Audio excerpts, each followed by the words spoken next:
Hello friends, தொடர்ச்சியா நாம் ஆண்களை பற்றி பார்த்து கொண்டிருக்கிறோம். இந்த பதிவில் நாம் எடுத்திருப்பது கன்னிராசி. கன்னிராசி ஆண்களுடைய சுபாவங்கள் என்ன, அவருடைய பிளஸ் பாயிண்ட் என்ன, மைனஸ் பாயிண்ட் என்ன என்பதை விவரமாக பார்க்க போகிறோம். இந்த கன்னிராசிங்கிறது ஒரு பெண் ராசி. அப்படின்னா என்ன அர்த்தம் அப்படின்னா, இயற்கையாகவே கன்னிராசியில் பிறந்த பெண்களுக்கு பலம் அதிகம்.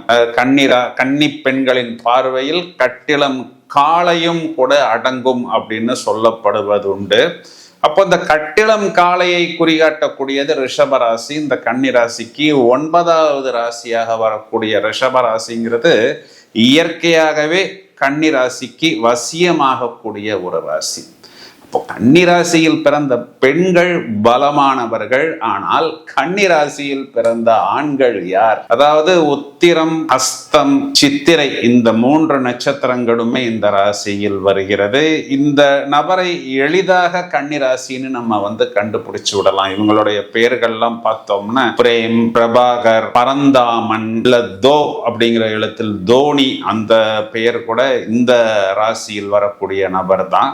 இந்த மாதிரி பெயர்கள் எல்லாம் அதிகம் வரும். இந்த சித்திர நட்சத்திரத்துக்கு பார்த்தோம்னா பிரணவ், இந்த மாதிரி பெயர்கள்லாம் இப்போ கொடுக்க ஆரம்பித்து விட்டாச்சு. இந்த அஸ்த நட்சத்திரம் சந்திரனுடைய நட்சத்திரம், கற்பனா சக்தியை குறிகாட்டக்கூடியது. இப்போ இதுக்கு பூஷா, நா, டா. இப்போ டானா இப்போ இந்த தமன், தருண், தன்வின், ஷான, ஷர்வின், சங்கர், சர்வேஷ், இந்த மாதிரி பெயர்கள்லாம் நம்ம கன்னிராசியில் பார்க்க முடியும்.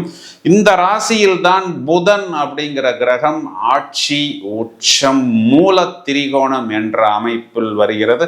இந்த ராசியில் தான் களத்திரக்காரகன் சுக்கிரன்கிற கிரகம் நீசமாகிறது. அப்போ இந்த புதன் குறிகாட்டக்கூடிய புத்திசாலித்தனம்,